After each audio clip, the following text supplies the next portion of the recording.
آپ اسی طریقے سے جو 2000 میں وہ گئے تھے، آپ نے یہاں جاوید ہاشمی ان جیسے لوگوں کے سپورٹ پارٹی کی، انہوں نے پارٹی وہ جیل جائیں، آپ جا کے سعودی عرب میں پوری فیملی بیٹھ جائے، یہ کون سا پالیٹکس؟ سر یہ تو ان کی پارٹی کی اپنی لیڈرشپ نے طے کرنا ہے نا، جو فرسٹ ایئر اور سیکنڈ ایئر. جی عمران آپ کچھ کہنا چاہ رہے ہیں؟ جی یہ پولیٹیکل پارٹی مظہر بھائی بالکل ٹھیک کہہ رہے ہیں، وہ جو فرما رہے ہیں نا کہ یہ شیم فل پالیٹکس ہے، یہ بات بالکل ٹھیک ہے، لیکن اس کی فکر کس کو ہے؟ اقتدار چاہیے ان کو. شیم فل پالیٹکس کیا ہوتی ہے؟ اس سے پہلے انہوں نے 10 ایسی حرکتیں کری ہیں جو اس سے زیادہ ڈوب مرنے کے قابل تھی. عمران میں آپ کو بتاؤں ایسا نہیں ہوتا کہ ہم لوگوں کو انڈر ایسٹیمیٹ کرتے ہیں. پیپلز پارٹی آج کیوں سندھ میں سکڑ گئی، کیوں رہ گئی سندھ کے اندر؟ ملک گیر جماعت تھی نا. ایک وقت ہوتا ہے نا، ذوالفقار علی بھٹو زندہ ہے، اس نے اپنی لاش کے اوپر آپ نے 40 سال اس کی لاش کے اوپر پالیٹکس کی ہے نا. صحیح، زندہ ہے بھٹو، زندہ ہے، یہی نعرہ تھا نا. آج آپ نے بھٹو کے ساتھ زیادتی کر دی، آپ نے اس کے نیریٹو کو کل کر دیا، آپ نے اس کی سیاست کو کل کر دیا، آپ نے اس کے پوری جو قربانی تھی اس کو کل کر دیا.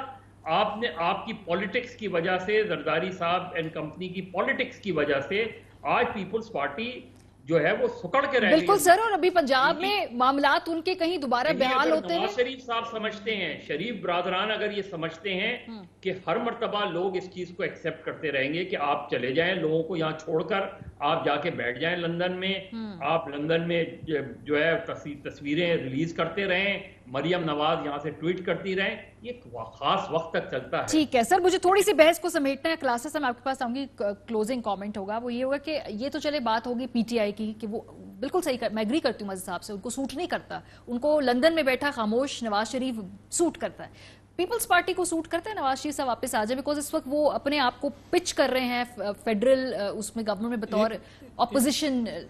ایک میں آپ کے ساتھ خبر میں شیئر کرتا جاؤں کہ جب جو نواز شریف صاحب کو بھیج رہے تھے یا لندن بھیج رہے تھے تو وہاں یو کے کی حکومت نے ان سے پوچھا تھا کہ بھائی صاحب یہ کون ہے اور کیوں یہاں کیا کرنے آ رہے ہیں، یہ تو آپ کی جیل میں بیٹھے ہوئے سینٹینسڈ ہیں آپ کی کورٹ کے ذریعے. تو عمران خان صاحب کی حکومت نے، انہی کی کیبنٹ نے ان کو 2 چیزیں پرووائڈ کی جو آج کہہ رہے ہیں نا کہ غلطی ہوگی بھیجنے میں. ریگریٹ، یہ ریگریٹ کا، ان کے ریگریٹ بڑے سمجھدار ہوتے ہیں. سیاستدان کی معافی مانگنا، ریگریٹ کرنا، افسوس کرنا، یہ ان کا اسکرپٹ ہوتے ہیں، بھول جائیں ان کی اس پہ نہ جائیں. یہ کوئی بھی سیاستدان ہوگا، یہ بہت بڑے یہ اچھے ایکٹرز بھی ہوتے ہیں، اداکاری آ کے جب بھی ضرورت پڑے گی کر لیں گے. ان دونوں نے پتہ کیا کیا، جب ان کو یو کے نے ان کو کہا کہ بھائی صاحب یہ کیوں بھیج رہے ہیں نواز شریف صاحب کو آپ ہمارے یہاں، انہوں نے ان کے سامنے 2 چیزیں پیش کی. ایک انہوں نے یہاں پہ عدالت کا فیصلہ جو تھا جس میں کہا گیا تھا کہ جناب کہ آپ ان کو جانے دیں یا جو بھی گارنٹیز ہیں وہ لے لیں، ایک وہ پیش کیا ان کو یو کے کو انہوں نے دیا، پلس جو کیبنٹ کا فیصلہ تھا کہ کیبنٹ نے جو وہاں پہ بیٹھ کے ووٹنگ کر رہی تھی عمران خان صاحب نے کتنے حق میں ہیں اور آپ کے کتنے خلاف، ای سی ایل سے نام نکالا. انہوں نے دونوں چیزیں نکال کے یو کے حکومت کے حوالے کی تھی کہ ہم اس وجہ سے ان کو بھیج رہے ہیں.